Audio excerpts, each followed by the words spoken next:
మరి మీరందరూ కూడా మీ తల్లిదండ్రులను గౌరవిస్తున్నారా? మీ తల్లిదండ్రులను ప్రేమిస్తున్నారా? ప్రభు పేరిట అందరూ మొట్టమొదటి ప్రభు పేరిట అందరికీ వందనాలు. ఇంతవరకు దేవుడు మన మధ్యలో ఉండి చక్కని ప్రార్థనలు, పాటలు, మరి అభిషేకం దిగొచ్చి మరి వెలుగుతో దేవుడు దర్శించాడు. మన మధ్య ఆత్మ సంచారం చేస్తున్నాడు. హల్లెలూయా. మొట్టమొదటిగా మనం చేయవలసింది ఏంటంటే దేవుని ప్రేమించాలి, దేవుని ఆరాధించాలి, దేవుని కనపరచాలి, దేవుని బలపరచాలి. హల్లెలూయా. రెండవదిగా ఏం చేయాలి? మీ తల్లిదండ్రులను గౌరవించాలి, ప్రేమించాలి, సన్మానించాలి. మూడవదిగా ఏం చేయాలి? మీరు ఎవరి మీద కూడా ద్వేషం పెట్టుకోకూడదు. నీ తల్లిదండ్రుల మీద కానీ, నీ భర్త మీద కానీ, నీ అత్తగారి మీద కానీ, నీ మామగారి మీద కానీ ఎవరి మీద కూడా ద్వేషం ఉండకూడదు. మీరు ఎవరి మీద ద్వేషం పెట్టుకున్నారో మీ ప్రార్థన దేవుడు వినడు. గుర్తుపెట్టుకోండి.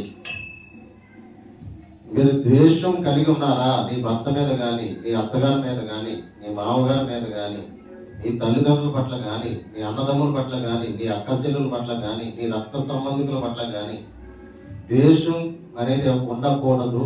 ప్రేమ కలిగి ఉండాలి. దేవుడు ప్రేమమయుడు కనుక మనం కూడా ప్రేమ కలిగి ఉండాలి. మనకి ఎన్నో డిస్టర్బెన్స్లు వస్తాయి, కానీ మనం అందుకని మనం ప్రభు బిడ్డలో కనుక మనం ఓపిక పట్టాలి. మనం సహనం కలిగి ఉండాలి.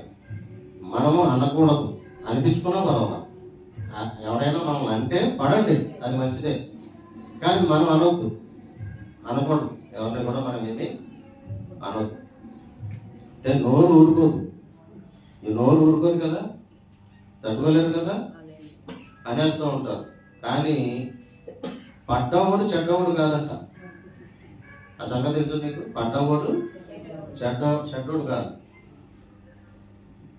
అన్నవాడు నష్టపోతాడు తప్ప అనిపించుకున్నవాడు నష్టపోడు. దేవునికి నయం కలుగును కాదు. అన్నవాడు నష్టపోతాడు కానీ అనిపించుకునేవాడు నష్టపోడు. కాబట్టి అనకుండా ఉంటే ఎంతో ఉత్తమం. ఈ మట్టుకే పాటించండి. మీరు దీవించబడతారు, మీ పిల్లలు దీవించబడతారు, మీ కుటుంబాలు దీవించబడతాయి, మీ ప్రార్థన దేవుడు ఆపిస్తాడు, మీ పరిస్థితులన్నీ కూడా చక్కగా ఉంటాయి. ఈ ఒక గొప్ప మర్మం ఏంటంటే తల్లిదండ్రులను కూడా ఈరోజు దురదృష్టం శాస్తు లోకం అయితే మరీ భయంకరంగా ఉంది. తల్లిదండ్రులు తీసుకెళ్లి వృద్ధాశ్రమంలో పెట్టేస్తున్నారు. వృద్ధాశ్రమంలో పెట్టేస్తున్నారా? తల్లిదండ్రులు తీసుకెళ్ళి కొడుతున్నారు కొంతమంది, చంపేస్తున్నారు కొంతమంది, ద్వేషిస్తున్నారు కొంతమంది. అంటే గౌరవం ఉండట్లేదు. ఎందుకు వాళ్ళు అలా చేస్తున్నారంటే వాళ్ళకి తెలియక, మర్మం తెలియక. ఒక మనిషి మంచిగా బ్రతకాలి, గొప్పవాడు అవ్వాలి అంటే ఇప్పుడు చూడండి, మార్వాడీస్ ఉంటారు. వాళ్ళు యేసు ప్రభువుని సాధారణంగా నమ్ముకున్న వాళ్ళు తక్కువ ఉంటారు. వాళ్ళ పూజలు పునస్కారాలు చేస్తారు, కానీ వాళ్ళు పాటిస్తారు. ఏం పాటిస్తారు తెలుసు మీకు? తల్లిదండ్రులను గౌరవిస్తారు, పెద్దలను గౌరవిస్తారు. పెద్దలు మన తల్లిదండ్రులు అందరి మీద పాదాలకు నమస్కారం పెట్టుకుంటారు. తల్లిదండ్రులకు నమస్కారం పెడతారు, మేనమామలకు నమస్కారం పెడతారు, పెదనాన్నకి నమస్కారం పెడతారు, పెద్దమ్మలకి, అందరికీ కూడా వాళ్ళ పాదాభివందనం చేస్తారు. అందుకనే వాళ్ళు మార్వాడీస్ బాగుంటారు. వాళ్ళ బిజినెస్ కానీ బాగుంటారు, వాళ్ళ వ్యాపారాలు బాగుంటాయి. వాళ్ళు అంటే చిన్నప్పటి నుంచి సాంప్రదాయంగా వాళ్ళు నేర్పుతారు. తల్లిదండ్రులు వాళ్ళు నేర్పిస్తారనమాట. అది వాళ్ళు పాటిస్తారు. నేను చూశాను. పాదాల మీద పడిపోతారు, ఆశీర్వాదం తీసుకోవటం అనమాట. దేవుడు ఆశీర్వాదం ఉండాలి, పెద్దవాళ్ళ ఆశీర్వాదం కూడా ఉండాలి. ఒక వ్యక్తి అభివృద్ధిలోకి వెళ్ళాలి, దీవించబడాలి, 10 మందికి పనికొచ్చేవాడుగా ఉండాలి, సమాజానికి ఉపయోగపడిగా ఉండాలి, అందరూ మెచ్చుకోవాలి, అందరూ గౌరవించాలంటే ఇవి పాటించాలి. అన్యులు పాటిస్తారు వాక్యం. వాళ్ళు అన్యులు వాళ్ళకి తెలియకుండా ఆజ్ఞలు పాటిస్తారు. క్రైస్తవులు తెలిసి పాటించారు. అన్యులు ఇచ్చే మనసు ఉంటుంది, దేవుడి దగ్గరికి వెళ్ళి మా క్రైస్తవులకు ఉండదు. ఇవ్వక దరిద్రులు అవుతున్నారు, దేవుడికి ఇవ్వక దరిద్రులు అవుతున్నారు.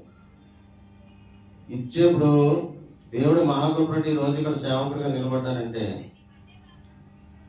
నేను ఎందుకంటే ఇచ్చేది చెప్పకూడదు. కుడి చేతితో ఇచ్చేది ఎడం చేతి కూడా తెలియకూడదు. ఆ సంగతి తెలుసా? ఇంకో విషయం, మనం దేవుడికి ఇచ్చేది కూడా గుప్పుడు మూసి ఎందుకు ఇస్తారు? ఎవరికి తెలియకూడదు, మనం ఏం తెస్తున్నాం అనేది ఎవరికి తెలియకూడదు. అయితే అది 2 రకాలుగా ఉపయోగపడుతుంది. వీడు 10 రూపాయలు గుప్పుడు గట్టిగా మూసేసి 10 రూపాయలు ఎత్తాడు. అది దేవుడు చూస్తాడు, మనుషులు చూడకపోయినా దేవుడు చూస్తాడు. అంటే దేవుడికి నువ్వు ధారాళంగా ఇస్తే నీకు దేవుడు ధారాళంగా ఇస్తాడు. ఈ సంగతి బట్టి గుర్తుపెట్టుకుని ఖచ్చితంగా చెప్తాను. నేను నా జేబులో ఎప్పుడు దేవుడు 3 లక్షలు 4 లక్షలు పెడతాడు. నాకు 6 లక్షల రూపాయలకి నాకు లిమిట్ దేవుడు ఇచ్చాడు. నేను ఖర్చు పెడతా ఉంటే తిరిగి వస్తూ ఉంటాయి, ఖర్చు పెడతా ఉంటే వస్తూ ఉంటాయి. ఆ సామర్థ్యం నాకు ఇచ్చాడు. నాకు గొప్ప దర్శనం కూడా చూపించాడు దేవుడు.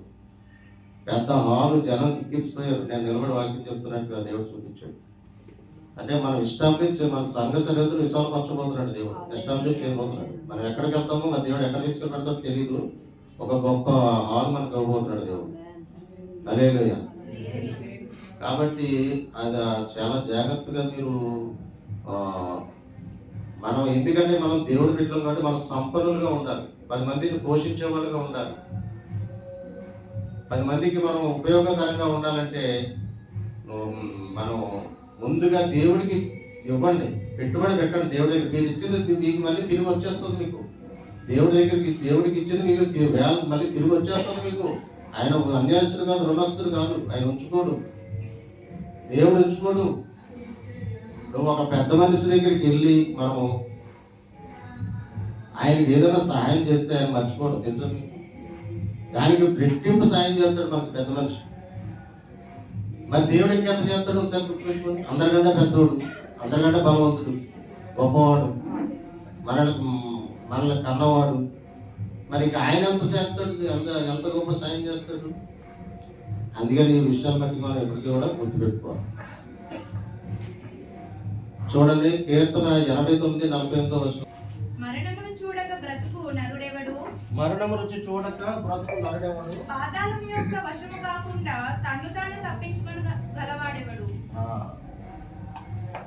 మనం అందరము కూడా దీని మీద భక్తుడు ఒక పాట కూడా రాశాడు.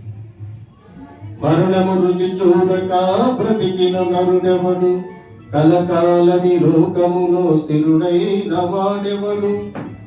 చిన్న పెద్ద తేడా లేదు మరణానికి, కులమతాలు అడ్డం కాదు శ్మశానానికి. ఈ జీవితం విలువైనది, నరులారా రండని సెలవైనది, దేవుని సెలవైనది. పాట రాశారా? మరణము రుచి చూడని నరుడు లేడు. అందరూ చనిపోతారు,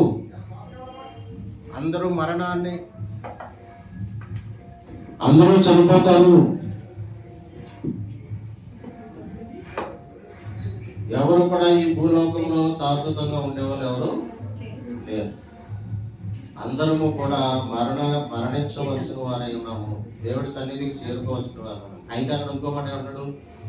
పాతాళం నుండి తప్పించుకునేవాడు ఎవడు? పాతాళం నుంచి తప్పించుకోవాలంటే ఎవరు తప్పించుకుంటారు పాతాళం నుంచి? ఇప్పుడు మనకి పరలోకం ఉంది, పాతాళం ఉంది, నరకం ఉంది, అగాధ స్థలం ఉంది, నెమ్మది స్థలం ఉంది, వేదన స్థలం ఉంది. అయితే నరకం ఎవరి కోసం సిద్ధపరిచాడు? అపవాది వాటి టీము, అపవాది సంబంధుల కొరకు నరకాన్ని సిద్ధపరిచాడు. మన కోసం కాదు నరకం, మన కోసం నరకాన్ని సిద్ధపరచలేదు దేవుడు. అపవాది వాడి సంబంధులు వాడి కోసం నరకాన్ని సిద్ధపరిచాడు. మన కోసం నరకాన్ని. ఇప్పుడు వీళ్ళు అంటారు నరకానికి వెళ్ళిపోతే, దేవుడు నమ్ముకోపోతే నరకానికి వెళ్ళిపోతే అది తప్పది. నరకానికి వెళ్ళిపోతారని చెప్పకూడదు, నరకంలో పడిపోతారని చెప్పకూడదు.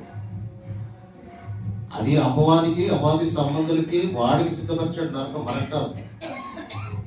అయితే పాతాళానికి వెళ్ళిపోతారు. ఎవరు వెళ్ళిపోతారు పాతాళానికి అంటే? ప్రభునందు రక్షణ లేని వాళ్ళు పాతాళంలో పడిపోతారు. ప్రభునందు రక్షణ పొందుకోలేని వాళ్ళు పాతాళానికి. ఆ పాతాళం నుంచి తప్పించుకునే నరుడు ఎవరంటున్నాడు?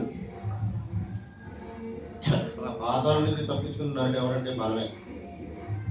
ప్రభునందు రక్షణ పొందుకుని వారు మనసు పొంది ఆయన హృదయంలో చేర్చుకుని పరిశుద్ధాత్మను కలిగి నిజముగా రక్షించబడిన బిడ్డలు పాతాళానికి వెళ్ళరు.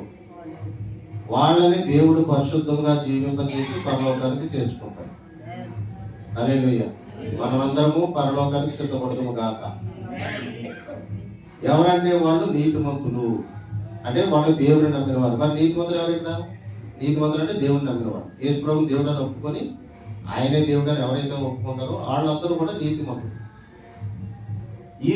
వాళ్ళు నీతిమంతులు. ఇప్పుడు సామెతలు 10:7 ఏమంటదంటే నీతిమంతుని జ్ఞాపకం చేసుకుంటా ఆశీర్వాదకరం. ఆ నీతి ఎవరైతే దేవుడిని నమ్మి రక్షణ పొందుకుంటారో వాళ్ళు నీతిమంతులు అయిపోతారో. ఆ నీతిమంతులు జ్ఞాపకం చేసుకుంటేనే ఆశీర్వాదం అంటాడు. గొప్ప దైవజనులు యేసయ్య గారు ఉన్నారు. ఆయన శాపం నుంచి దేవుడు విడిపించి రక్షించుకున్నాడు. ఆయనకి శాపం వచ్చింది. ఎలా వచ్చింది శాపం? వాళ్ళ తాతగారు వాళ్ళ అన్యులుగా ఉండేవాళ్ళు, జాతరలు చేసేవారు, విగ్రహారాధన చేసేవారు. వాళ్ళ తాత జాతరలు ఏం చేసేవాడు అంటే మేకల్ని కొరికేవాడు. మేకల్ని కొరికేసేవాడు ఆయన జాతరలో.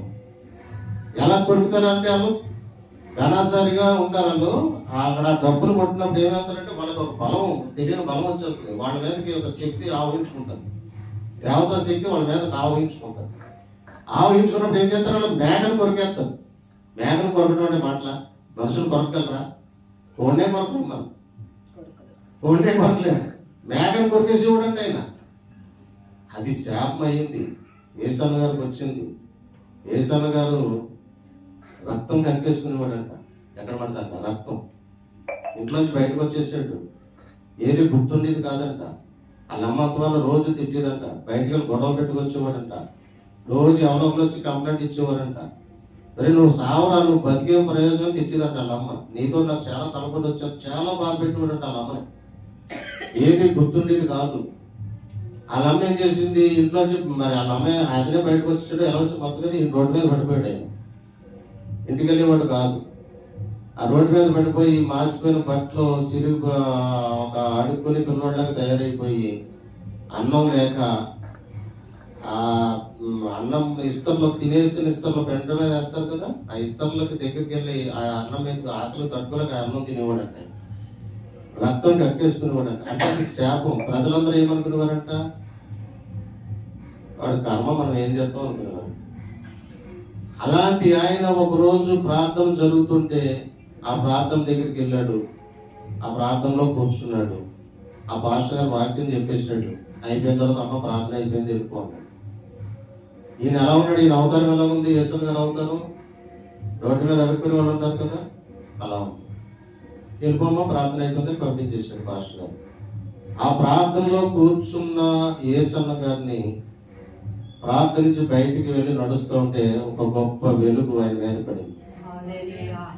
దేవుడు దర్శించాడు యేసయ్య గారిని. దేవుడు దర్శించాడు. అప్పుడు యేసయ్య గారు రోజు ప్రార్థనకి వెళ్ళిపోయేవాడు. ఎక్కడుంటే అక్కడ ప్రార్థనకి వెళ్ళిపోయేవాడు. ఎందుకంటే ఆ ప్రార్థనలో ఆయన భారమంతా దిగిపోయింది. ఆయన విడుదల పొందుకున్నాడు. అక్కడి నుంచి ఆయనకి భోజనము పడుతున్న ఎవరో ఒకరు భోజనం పెడుతున్నారు. ఆ రక్తం కట్టుకోవడం ఆగిపోయింది. దేవుడు స్వస్థపరిచాడు. ఇంకా అక్కడి నుంచి ప్రార్థనకి వెళ్ళిపోతున్నాడు. ఇంటికి వెళ్ళి ఒక రోజు బట్టలన్నీ సర్దేసుకుని వెళ్ళిపోతుంటే, ఎలా ఎక్కడికి వెళ్ళిపోతున్నారండి వాళ్ళు అమ్మంటే, నేను సేవకి వెళ్ళిపోతున్నాను ఇంట్లో వచ్చి పాస్టర్ దగ్గరికి వెళ్ళిపోయాడు. చర్చిలోనే ఉండిపోయాడు. అలాగా ఆయన వివాహం చేసుకోవాలని దేవుడి దగ్గర తీర్మానం చేసుకుని ఒక గొప్ప దైవజనుడయి దేవుని సన్నిధిలో వాడబడి ప్రపంచమంతా తిరిగి సువార్త చెప్పి 1000 సంఘాలు కట్టాడు. 50 పాటలు రాశాడు. ఆయన రాసిన పాటలు ఇప్పటికీ పాడుకుంటున్నారు. యూట్యూబ్లో వినపడుతున్నాయి, టీవీలో వినపడుతున్నాయి. మరి ఆయన వెళ్తుంటే ఆయన రాసి పాడిన పాటలు ఆయనకి వినిపించేవారంట. ఎంత గొప్ప, ఎంత సంతోషం ఉంటుంది ఉండాలిగా. ఆయన రచించిన పాటలు, ఆయన రచించి ఆయనే పాడిన పాటలు ఆయనకి వినిపించేవారంట.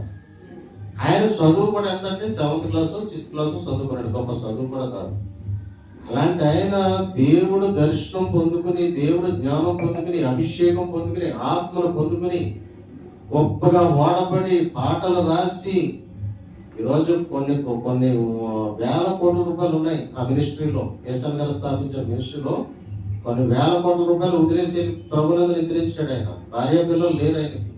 ఆయన ఒకటే చెప్పేవాడు, ఆయన ఎవరి దగ్గర తీసుకునేవాడు తెలుసా? కానుక లేని వాళ్ళ దగ్గర కానుక తీసుకునేవాడు, ఉన్న వాళ్ళ దగ్గర తీసుకునేవాడు కాదే. ఎందుకు లేని వాళ్ళ దగ్గర తీసుకునేవాడు అంటే వాళ్ళు దీవించబడాలి, వాళ్ళ అభివృద్ధిలోకి వెళ్ళాలి, వాళ్ళ దరిద్రం పోవాలి, వాళ్ళ ధనవంతులు అవ్వాలి. ఇదిగో ఏసన్ గారు చర్చికి వెళ్ళాము, మా దరిద్రం పోయింది, మేము దీవెనగా పొందుకున్నాం, మేము రక్షించబడ్డామని సాక్షి బిడ్డలుగా ఉండాలి. వాళ్ళు చూసి 10 మంది సన్నిధికి రావాలి. కానీ నా లేని వాళ్ళ దగ్గర కానుక తీసుకునేవాడు. వాళ్ళు ఆ రకంగా కానుకలు ఇచ్చి వాళ్ళు దీవించబడ్డారు. ఈరోజు ఆ మినిస్ట్రీ ఎంత చక్కగా జరుగుతుంది. ఆయన లేకపోయినా ఆ ఆత్మీయ కుమారులు వాడబడుతున్నారు, ఎంతో మంది పాస్టర్లు అయ్యారు. వాళ్ళు కూడా పెళ్లి చేసుకోకుండా ఉండిపోయారు. ఏసన్ గారి శిష్యులు తెలుసా? ఏసన్ గారి శిష్యులు కూడా మేము పెళ్లి చేసుకోమని తీర్మానం చేసేసుకుని ఆ జన్మ బ్రహ్మచారులుగా ఉండిపోయి సేవకులుగా వాడబడుతున్నారు. జాన్వేశ్వరి గారు లాంటి వాళ్ళు అదనమాట. అందుకనే దైవ సంతుష్టి సహితమైన దైవభక్తి గొప్ప లాభ సాధకం అంటాడు. ఎందులో 1వ తిమోతి 6:6 దైవ భక్తి మనం భక్తి చేస్తే అది గొప్ప లాభం, అది లాభదాయకమది. నీకు తెలియకుండా మేలులు జరుగుతాయి, సమకూరుస్తాడు దేవుడు.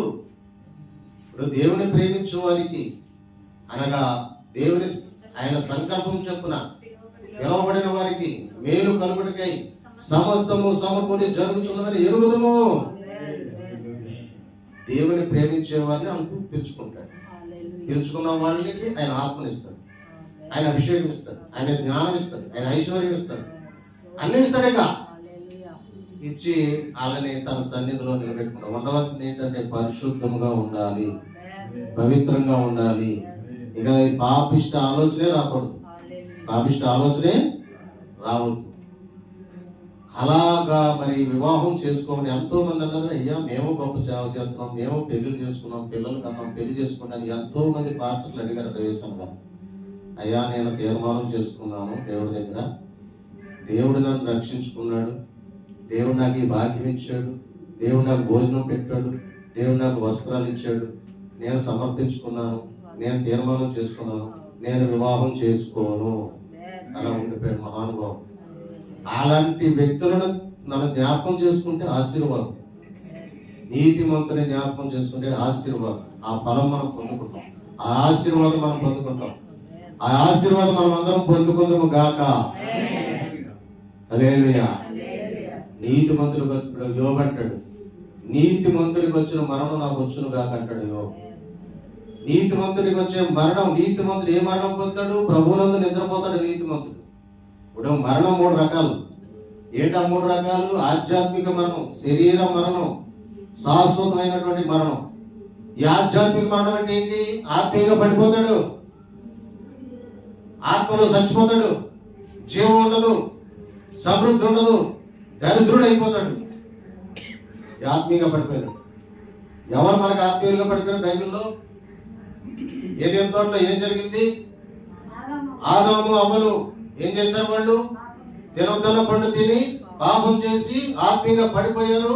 ఏదైనా తోట నుంచి గెంటి వేయబడ్డారు. గెంటేశాడు దేవుడు. ఏదైనా తోట నుంచి గెంటేస్తాడు ఆత్మీయంగా పడిపోతే. నీ సన్నిధికి దూరం అయిపోతే ఏముండదు, ఇంకా దరిద్రమే, దౌర్భాగ్యమే, ఎవడో కాపాడలేడు, దారులు కనపడవు, చీకటి, అంధకారం. అందుకని దేవుడి సన్నిధిలో జాగ్రత్తగా ఉండాలి, ఆత్మీయంగా ఎదగాలి. ఆత్మీయంగా ఎదగాలి. ఆత్మీయంగా ఎదగాలంటే నువ్వు ఆత్మోత్సాహంగా జీవించి నువ్వు ప్రార్థన చేయాలి, పరిశుద్ధ గ్రంథం చదవాలి, దేవుడిని గౌరవించాలి, ప్రేమించాలి, నువ్వు దేవుడి చట్టానికి లోబడాలి, దేవుడు ఏం చెప్తున్నాడో విని దానికి పాటించాలి. నువ్వు వృధాగా ఖర్చు పెడితే తిరిగి రావు, కానీ డబ్బులు దేవుడికి ఇస్తే తిరిగి వస్తాయమ్మా. వృధాగా ఖర్చు పెడతారు, అవి తిరిగి రావు. హాస్పిటల్కి ఖర్చు పెట్టుకుంటాం, అవి తిరిగి రావు. గొడవలు పడి కోర్టులకు వెళ్ళిపోతారు, ఖర్చు పెడతారు, అవి తిరిగి రావు. వివాదాల్లో పడి ఖర్చు పెట్టేస్తారు, తిరిగి రావు. కానీ దేవుడి సన్నిధిలో ఇచ్చిన ప్రతి రూపాయి కూడా నీకు లెక్క కట్టి దేవుడు తిరిగి అప్పచెప్తాడు. హల్లెలూయా. ఎంతమంది ఆశీర్వాదం పొందుకున్నారు దేవుడు నమ్ముకొని? ఊరినే అంటే వాళ్ళు పాటించారు కాబట్టి వాళ్ళు ఆశీర్వాదం పొందుకున్నారు అంతే. పాటించే వాళ్ళు ఆశీర్వాదాలు పొందుకుంటారు, వాళ్ళు దినదినము అభివృద్ధి చెందుతారు. ఇప్పుడు మా సాక్ష్యం ఏంటి? మా దేవుడు మమ్మల్ని మా విస్తారమైన పాపాలు క్షమించి మమ్మల్ని ప్రేమించి తన సన్నిధికి ఆకర్షించుకుని రక్షించుకుని పాత రోత జీవితాన్ని సమాధి చేసి నూతన జీవితం ఇచ్చి నూతన వస్తువులే ఇస్తున్నాడు. హల్లెలూయా. నూతన వస్తువులే, పాత అవసరం లేదు. నాకు ఏదైనా కావాలంటే కొత్తదే కొనుక్కు తెచ్చుకుంటాను నేను. ఆ సామర్థ్యం దేవుడు నాకు ఇచ్చాడు. కొత్తయే. మేము 3 4 మోటార్ సైకిల్ కొన్నాం, 4 కొత్తయే. ఫోన్లు కొత్తయే, ఇంట్లో టీవీ అన్ని కొత్తయే. అంటే నూతనమైందే ఇవ్వడానికి దేవుడు ఇష్టపడుతున్నాడు. సెకండ్ హ్యాండ్ లో కొనవలసిన అవసరం లేదు. నూతన పరిచి నూతన వస్తువులు ఇస్తున్నాడు. అది నూతన పరుస్తాడు, నూతన వస్తువులు ఇస్తాడు. జ్యోతిర్మయ దేవుడిగా శ్రేష్టమైన ఈవులు ఇస్తాడు దేవుడు. హల్లెలూయా. ఇప్పుడు నువ్వు కరెక్ట్ గా రక్షణ పొందుకుంటే, దేవుని కలిగి ఉంటే నువ్వు ఇక లోకాన్ని విడిచిపెట్టేసి, పాపాన్ని విడిచిపెట్టేసి ఇక దేవుడే దిక్కని దేవుడే ఎప్పుడైతే చూస్తావో ఆ శిలువ ధ్యానం చేసుకోవాలి. శిలువ ధ్యానం చేయాలి. మీరు ప్రార్థన చేసుకుని గుర్తుపెట్టుకోండి. శిలువ ధ్యానం. ఆ శిలువలో ఆయన ఎలా మరణించాడు, ఎలా రక్తం చెందించాడు, ఎన్ని దెబ్బలు తిన్నాడు ఒకసారి జ్ఞాపకం చేసుకో. నువ్వు ఆశీర్వదించబడతావు. ఒకసారి జ్ఞాపకం చేసుకుంటే నిన్ను దేవుడు దర్శిస్తాడు, నిన్ను అభిషేకిస్తాడు దేవుడు. ఆయనకి ఇష్టమైనది ఏంటంటే కలువరి శిలువలో ఆయన ప్రాణం పెట్టినటువంటి ఆ త్యాగాన్ని, ఆ బలియాగాన్ని మనం జ్ఞాపకం చేసుకున్నప్పుడు మనం రక్షించబడతాం, దీవించబడతాం. అభిషేకిస్తాడు దేవుడు. నన్ను దేవుడు ఎలాగ అభిషేకించాడో తెలుసా? క్యారల్స్కి వెళ్ళాం, తెల్లవార్లు తిరిగాం ఇంటింటికి. మా భాష గారు క్యారల్స్ అంటే తెల్లవార్లు తిప్పేస్తాడు ఆయన. క్యారల్స్ అంటే కాళ్ళు నొప్పులు పెట్టేస్తాయి, కొండలు ఎక్కిస్తాడు. ఇద్దరు ఎక్కడో ఉన్న ఇంటికి పైకంటే నడుచుకుంటే ఎక్కాలి, మళ్ళీ నడవాలి, తెల్లవార్లు నడకే. ఆ రోజు ప్రయాసపడ్డాం, రాత్రంతా క్యారల్స్ తిరిగాం. తెల్లవారున వచ్చి ప్రార్థన చేసుకున్నప్పుడు నేను శిలువ, నాకు దేవుడు ఏం జ్ఞాపకం చేశాడంటే, ఆ రోజు నేను పడిన కష్టానికి దేవుడు నన్ను మెచ్చుకుని, పరిశుద్ధాత్మ దేవుడు నన్ను ఆవహించుకుంటే, నేను ఆ శిలువ మరణాన్ని జ్ఞాపకం చేసుకుని ఎక్కి ఎక్కి ఎక్కి ఏడ్చాను నేను. ప్రభువా, నా కోసం ఎంత త్యాగం చేసావా, నా కోసం రక్తం చెందించావా, నా కోసం దెబ్బలు తిన్నావా, నా కోసం ముళ్ళ కిరీటం ధరించావా, నా కోసం కాళ్ళలో మేకులు కొట్టించుకున్నావా, నా కోసం ఈ పంత దున్నేశారు, 5,000 పైగా గాయాలు, పక్కలో బల్లి పెట్టి పొడిచేశారయ్యా. చచ్చిపోయాడో లేదో చూద్దానికి వచ్చాక కాళ్ళు ఎరగొడతారంట. అయితే ఇక్కడ ఒక ప్రవచనం ఉంది, ఆయన ఎముకల్లో ఏ ఎముకైనా విరగదని దావీదు ప్రవచించాడు. ఆ ప్రవచనం నెరవేర్పు ప్రకారం ఆయన వదిలేశారు, పక్కన ఉన్నవాడు కాళ్ళు ఎరగొట్టాడు, ఆ దొంగ కాళ్ళు ఎరగొట్టాడు. అంటే దేవుడి మహిమ ఎంత గొప్పదో ఒకసారి ఆలోచించాడు. ఇలాంటి దెబ్బ, ఎంత గొప్ప త్యాగం చేసావు ప్రభా, నేను వెక్కి వెక్కి వెక్కి ఏడ్చి పడుకుని నిద్రపోతే ఆ నిద్రలో దేవుడు దర్శించాడు. బలమైన హస్తం నా నెత్తిగా పెట్టాడు, నన్ను అభిషేకించాడు. కలలో దేవుడు నన్ను అభిషేకించాడు. దేవుడు నన్ను కలలో అభిషేకించడం అన్న సంగతి ఆత్మీయుడు తెలుసుకున్నాడు. దేవుడు నన్ను కలలో దర్శించి అభిషేకించడం సంగతి మా అన్నయ్య తెలుసుకున్నాడు. దేవుడు అభిషేకించే వాళ్ళకి చెప్పాడు, నేను పలానా వ్యక్తి నేను అభిషేకించాను. దేవుడు ఎవరో చెప్పాడు? మా ఆత్మీయులకు చెప్పాడు, మా సొంత అన్నయ్యకి చెప్పాడు. మా అన్నయ్య నన్ను అడిగాడు, నువ్వు అభిషేకించబడ్డావా అన్నాడు. అవునన్నయ్య అన్న. నువ్వు కలలో దేవుడు నిన్ను అభిషేకించాడు కదా అని అడిగాడు. అవునన్నయ్య అన్న. మా అన్నయ్యకి నేను చెప్పలేదు. ఎలా తెలిసింది ఆయనకి? కలలో దేవుడు నిన్ను అభిషేకించాడు అని అడిగాడు. ఎలా తెలిసింది ఆయనకి? దేవుడు ఆయనకి చెప్పాడు నన్ను అభిషేకించాలన్న విషయం. అప్పుడు మా అన్నయ్య తెలుసుకున్నాడు, మా తమ్ముని దేవుడు అభిషేకించాడు. అభిషేకించి నిలబెట్టుకున్నాడు దేవుడు. అందుకనే మనం ఏం చేయాలంటే శిలువ దర్శనం. అందుకనే ఏ మనిషి కూడా తర్వాత రెండోది ఏంటంటే శరీరం అంటే శరీరం నుంచి ఆత్మ వేరుపరచబడుతుంది, అది అందరికీ వస్తుంది. దీన్ని శరీర మరణం అంటే. మూడవదిగా శాశ్వత మరణం. శాశ్వతమైన మరణం అంటే ఏంటంటే నిత్య జీవం కోల్పోయిన వారు శాశ్వత మరణం పొందుకుంటారు. ఆత్మీయంగా పడిపోయిన వారు శాశ్వత మరణం పొందుకుంటారు. మనం ఏ మరణం పొందుకుంటాం? నీతిమంతుడికి వచ్చే మరణం పొందుకుంటాం. అంటే మనల్ని దేవుడు తన సన్నిధికి చేర్చుకుంటాడు. చనిపోయిన తర్వాత ఆత్మని దేవుడు తన సన్నిధికి చేర్చుకుంటాడు. ఇది నీతిమంతుడికి వచ్చే మరణం. మరి ఏ మరణాన్ని కోరుకుంటున్నావు? ఆధ్యాత్మిక మరణాన్ని కోరుకుంటున్నావా? శరీర మరణాన్ని కోరుకుంటున్నావా? శాశ్వత మరణాన్ని కోరుకుంటున్నావా? నీతిమంతుడికి వచ్చే మరణాన్ని కోరుకుంటున్నావా? నీతిమంతుడికి వచ్చే మరణం మనందరికీ వచ్చును గాక. నీతిమంతుడికి వచ్చే మరణం మనందరికీ వచ్చును గాక. ప్రసంగి ప్రసంగి గ్రంథంలో దుర్దినములు రాకముందే సృష్టికర్తను స్మరణకు తెచ్చుకోంటాడు. అందుకని మనం ఏం చేయాలి, మనము ఈ విషయాలు గుర్తుపెట్టుకుని చిన్నప్పుడే దేవుని సన్నిధిలో దేవుని తెలుసుకుంటే అది దుర్దినములు రాకముందు. నువ్వు రక్షణ పొందుకోకుండా ఉంటే దుర్దినాలు వస్తాయి. ఏదో ఒక రోజు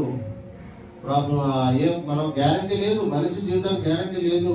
ఇప్పుడు టీవీకి గ్యారంటీ ఉంది, రైస్ కుక్కర్ గ్యారంటీ ఉంది. ఇది 2 సంవత్సరాలు వస్తుందో లేదా 1 సంవత్సరం గ్యారంటీ ఇస్తాడు. టీవీ గ్యారంటీ ఇస్తాడు, మనిషికి గ్యారంటీ లేదు. మనిషి ఎప్పుడు పోతాడో తెలియదు, ఈ ఆత్మ ఎప్పుడు పోతుందో తెలియదు, మనం ఎప్పుడు దేవుడి సన్నిధి చేరుకుంటామో తెలియదు. అందుకని దుర్దినములు రాకముందే సృష్టికర్తను స్మరణ తెచ్చుకో. ఆయనని మనం రక్షణలోకి రావాలి. దుర్దినాలు రాకముందే, చెడ్డ దినాలు రాకముందే. ఇప్పుడు మంచి దినాలు, నాకు మంచి దినాలు వస్తాయి, నాకు మంచి దినాలు వస్తాయి అంటారు. ఎవరికి వస్తాయి మంచి దినాలు? ప్రభునందు రక్షణ పొందుకున్నవాడు మంచి దినాలు వస్తాయి. ప్రభునందు రక్షణ లేనివాడు చెడ్డ దినాలే, దుర్దినాలే. ఎప్పుడు సిక్కడిపోతాడో తెలియదు, ఎప్పుడు పాపంలో పడిపోతాడో తెలియదు, ఎప్పుడు ఆత్మీయంగా పడిపోతాడో తెలియదు. కాబట్టి సృష్టికర్తను స్మరణ తెచ్చుకోవాలి. ప్రభునందు రక్షణ పొందుకోవాలి, ఆత్మను పొందుకోవాలి, అభిషేకం పొందుకోవాలి. దేవుడిని బలపరచాలి, గణపరచాలి. మనమందరం కూడా దేవుని గణపరచుదుము గాక. మనమందరము దేవుని బలపరచుదుము గాక. మనమందరము దీవించబడదుము గాక. మన కుటుంబాలు దీవించబడను గాక. మన సంఘ సరిహద్దులు విశాలపరచబడను గాక.